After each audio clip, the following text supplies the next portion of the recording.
Hey Psyched goers, welcome back to another video. Thank you so much for all the love and support that you've given us. Our mission is to make mental health and psychology more accessible to everyone. Today, we've invited Emma McAdam, a licensed marriage and family therapist, to share her insights on depression and some tips on how to cope with it. Her channel is Therapy in a Nutshell. You can check it out in the link in the description below. With that said, let's get started.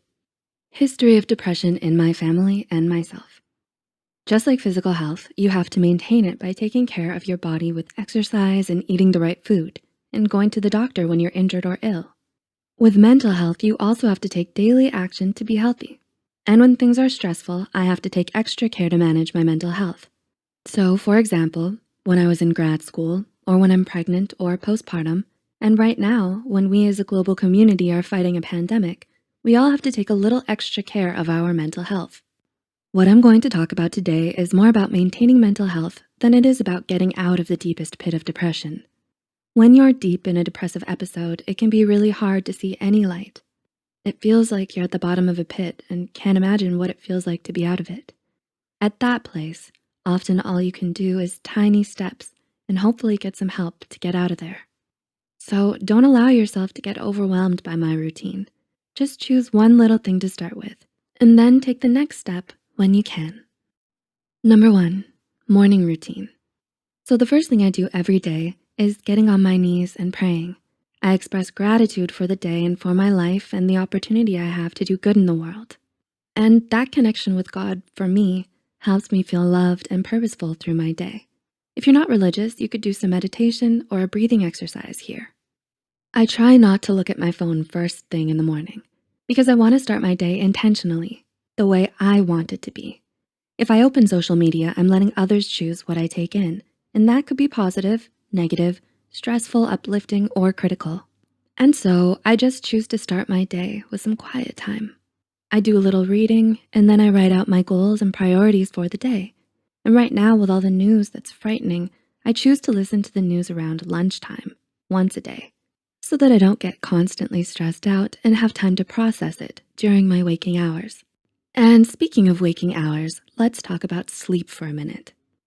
I have 3 kids, 5 and under, so I usually wake up before them to get some quiet time to set my intention for the day. My natural wake up time is around 5 a.m. I don't usually set an alarm, but to wake up then, I often go to bed between 9 to 10 p.m. I'm not fighting my natural biorhythms. I just listen to my body, and this is the schedule that works best for me personally. For many people, they might have different sleep needs or a different schedule. Sleep is super important to managing depression. There's a massive correlation between sleep problems and depression.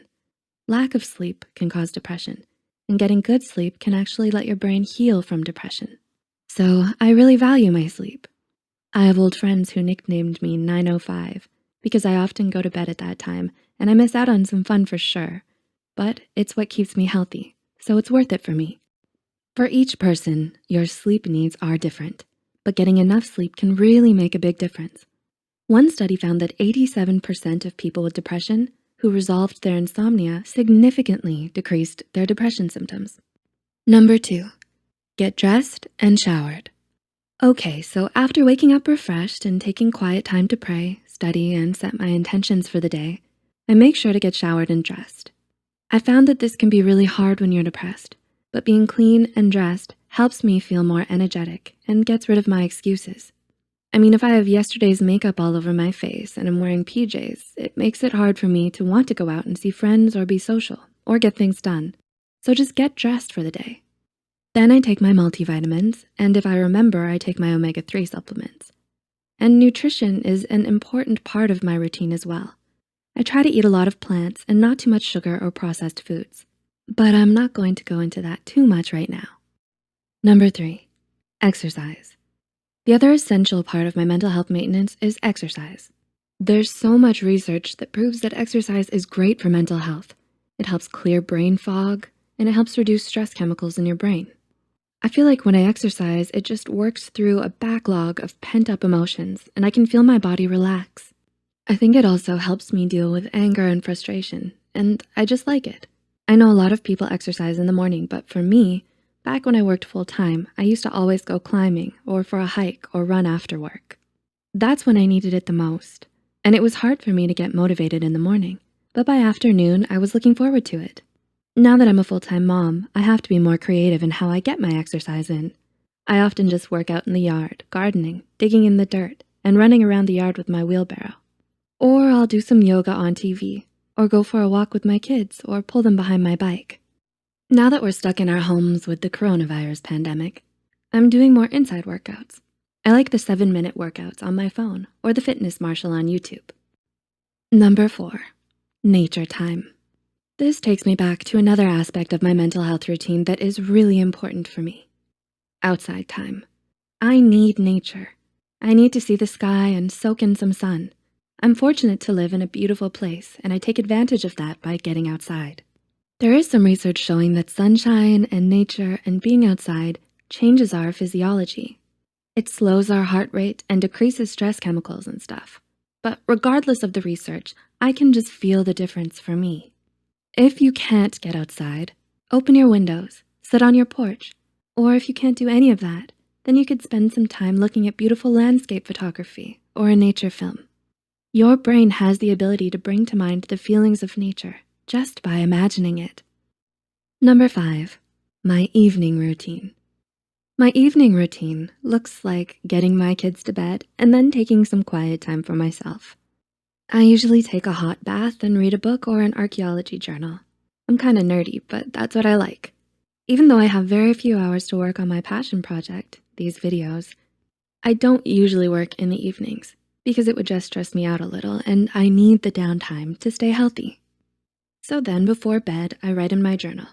I often take the time to write about my wins and accomplishments of the day so that I can remember them because it's my natural habit to dwell on my mistakes and shortcomings. So I write about my wins and then I pray a prayer of gratitude and talk with my Heavenly Father about my day. Again, gratitude practice is an essential habit of mental health, and it's been shown to be an effective treatment for depression. So you can pray about it like me, express gratitude as a family, which we do at dinner time, or write about it, whatever works for you. And then I go to bed. I try not to spend too much time looking at screens before bed, but if I do, I choose some calming documentary or a mudlarking channel, like Nicola White's. If you don't know what mudlarking is, it's just finding historical bits of treasures on Thames in London. Anyways, I find it relaxing. I encourage people not to be on TV because it's just not super great for your brain. But if you do, choose a short and calming show. Lastly, other self-care. For me, that includes scheduling in some time for my hobby. I have tons of hobbies, but because I'm so busy with kids, I really don't have time to do most of them. But I make sure to carve out about 2 hours a week to do at least one of them. Right now, that's metal detecting, which is something fun and relaxing for me. I put it on the calendar so that I make sure it happens. I also take the Sabbath off. No work, no housework. I don't check my work email. I let my brain completely focus on other things. Mostly my family, which is also exhausting, but it's a day that is different from the others. And I make sure to have social time as well. Having social interactions is really essential for mental health. Our brains are inherently social. We are social creatures. So right now, this is going to be an extra challenge with the coronavirus.